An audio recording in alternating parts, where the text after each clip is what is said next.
बसुमतारी गिबियावनो बर' रादाब नायगिरि नोंथांमोनखौ आंनि चेनेलाव बरायबाय लोगोसे गोजोन फुंबिलिनि गाहाम हामलायथि बावहरबाय नोंथांमोननि थाखाय लानानै फैबाय आं गोदान मोनसे रादाब नोंथांमोना भिडिअखौ अननानै जोबजासिम नायलांदो।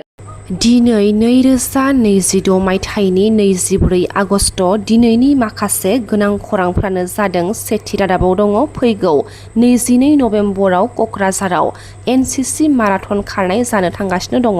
1957 मायथाइनि दिल्लीयाव जानाय रिपाब्लिक डेआव बागुरुम्बा मोसाहैनाय अलका नार्जारी बिथाङा रुंसारि जाबाय होनना खौरां मोन्दों।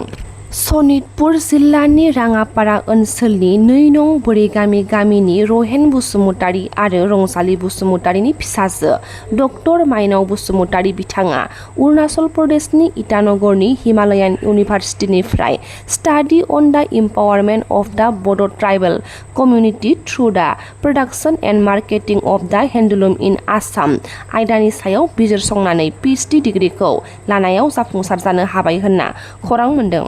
आसाम आरो मेघालय सिमायाव थानाय दामरायाव गुलि गावनाय जाथाय सोमजिदों।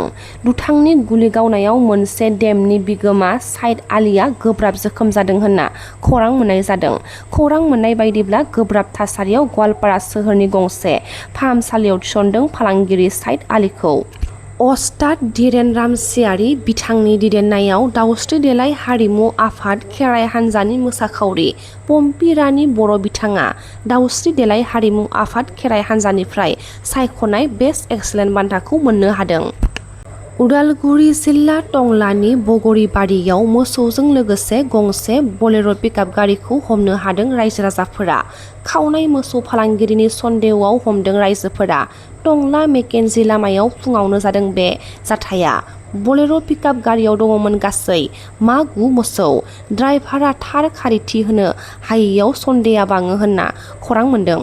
सनापुर पुलिस बिफाना गोबां केस गोनां सासे सिखावखौ हमनो हादों। हमजानाय सिखावनि मुङानो जादों सनापुरनि निजाम आली। निजाम आलीनि हेंथायै बाइक खावनाय, थगायनाय, ड्राग्स फालांगि खालामनायनि अजद दैखांदों। 2026 मायथाइनि 135थि इन्डियान अइल डुरान्ड कापनि चेम्पियना इस्ट बेंगल FCआ जानो हादों। दुलाराय बाथौ गौथुमा फैगौ 2027 इं मायथाइयाव जानो गोनां सुबुं सानखोखौ लानानै गोथौयै सावरायदों।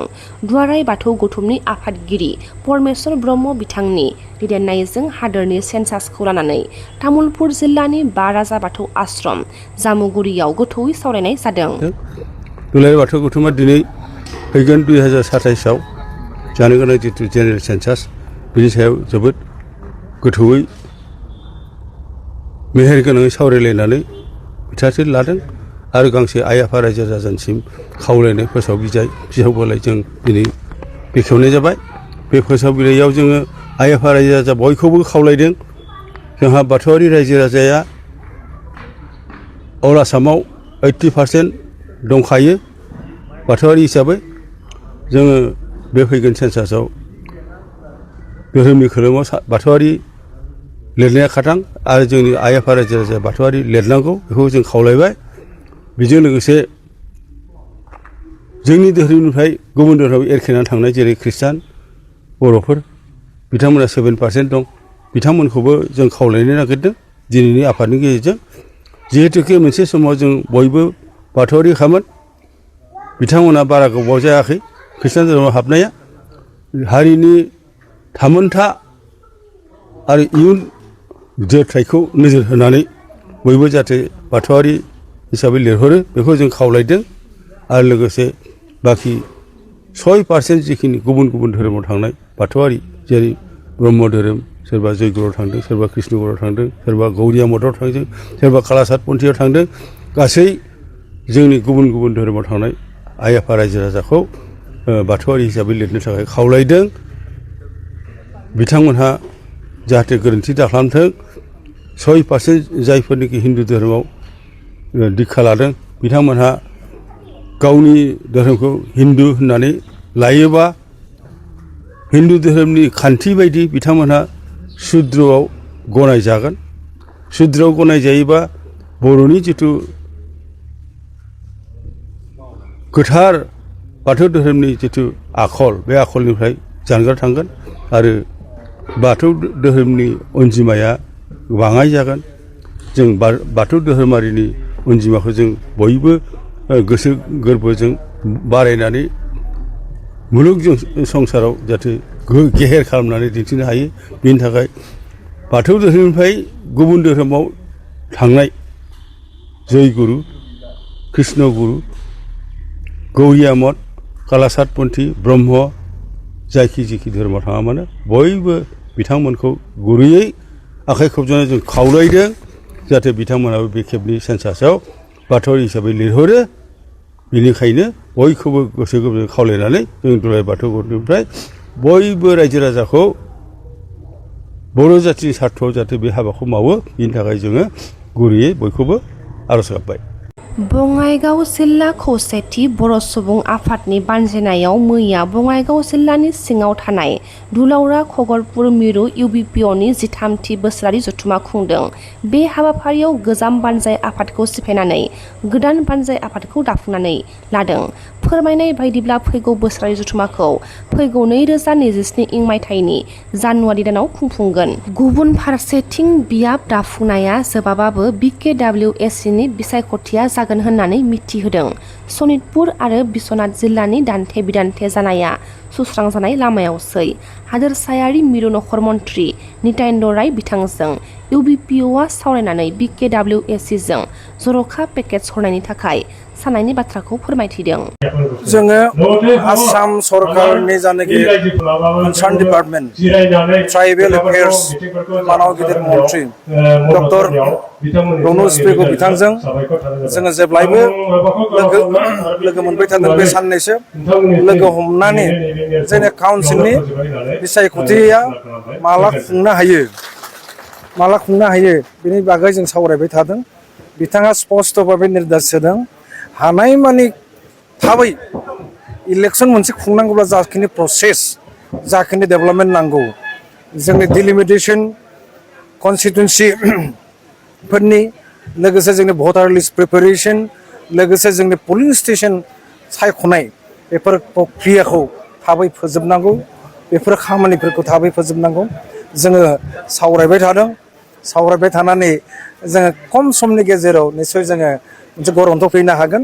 जोंनि गामि फोसावनाय खामानिया जोबाखैब्लाबो जाखिनि एसे दंबोयो बेखिनिखौ जोङो आसा खालामदों खम समनि गेजेराव जों फोसावजोबनो हागोन।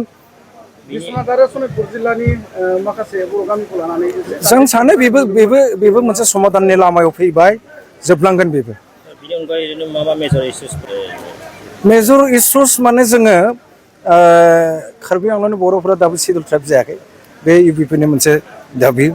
मैया दाखालि 13 आगस्टआव भारत सरकारनि नखर बिफाननि मन्त्रि स्टेट इउनियन माने हम मिनिस्टार नित्यानन्द रय बिथांजों इउपिपिनि सेन्ट्रेल कमिटिया रायज्लायनो खाबु मोनदों। बे रायज्लायनायनि जानाखि रिजाल्ट गभर्नमेन्ट अफ इन्डिया मोनसे पजिटिभाव दङ। लोगोसे गभर्नमेन्ट अफ इन्डियानि जानाखि मन्त्रि बिथाङा जोंनो मोनसे स्पेसियेल पेकेज खम समनि गेजेराव हायो नामा बेखौ गरन्थ खालामगोन होनना बिथांमोना फोसावदों। गोबां जायगायाव बर'फोरा दङ खिन्थु गावबा गाव रावजों दिनैसिम फरायनो मोनाखै। थिग बेबायदिनो बे जायगायाव दिनै एसामिसजों फरायनांगौ जादों। माबा मोनसे जोङो बर' कसारि वेलफेयार अट'नमास काउन्सिला बिजाब जानाखि गथायनाय स्कुलफोराव बिजाब हैनाय बेखिनिखौ जों मन्थ्रिया जुदि दायित्व होगोन होनना बुंदों। होनाय जायाखै दाबो। होयोबा जों लागोन। लोगोसे जोङो नैबे आंगनबादि सेन्टारफोराव बर' बिजाब गैया। आंगनबादि सेन्टाराव जों बर' लेखा साफायनो नागिरदों। बेखिनिखौ मन्त्रि बिथां अजन्ता निउ बायद'आ सहाय खालामगोन होनना बुंदों। बे प्रसेसा जागासिनो दङ सावरायनाया।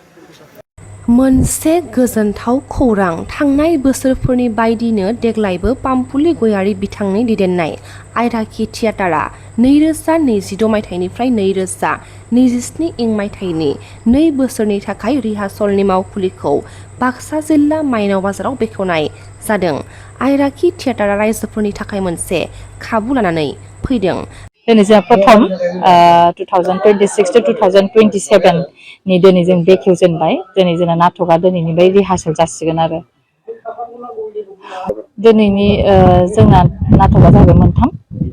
दा बे नाटकनि नामा जाहैबाय आंनि लिरनाय हांमा, ओमफ्राय मोनसेया बिसनि सिन्दुर, ओमफ्राय मोनसेया दिदिनि बे जाहैबाय बिस्टिसिदुर बे मोनसेया मा मोनथाय बायदि गाब मोनसेया मा मोननांगौ बायदि गाब बायदि गाब नैबे समाव नोंथांनि आखायाव जे पेन्डेलनि माबा मोनसे खबर फैबाय पेन्डेलनिया लासै लासै बुकिं जालांगासिनो दं मानो होनबा दा आरो फुजायाबो देग्लाय जोंहा अक्ट'बरनि 17निफ्रायसो स्टार्ट जादोंना दुर्गा फुजाया स' लासैनो जालांगोन आसा खालामो जोङो थांनाय बोसोराव जेरैबायदि बारा पेन्डेल मोनाखैमोन देग्लायहाय मिजिं खालामदों मोनगोन होननानै आसा थाबाय आरो रायजो राजानिफ्राय मेसेजआ बेनो आंनिफ्राय थियाटारखौ नायनांगौ बयबो अनसायलायनांगौ होनबासो जोंबो थांनानै थागोन माखासे आर्टिस्टफ्राबो थांनानै थागोन बेनो आरो कालचारखौ बयबो माने बजबनानै लानांगौ बिखेखकै आंनि मथे जोङो ओरै फिल्म लाइन सिनेमा आरो थियाटारखौबो अनसायनांगौ आंनि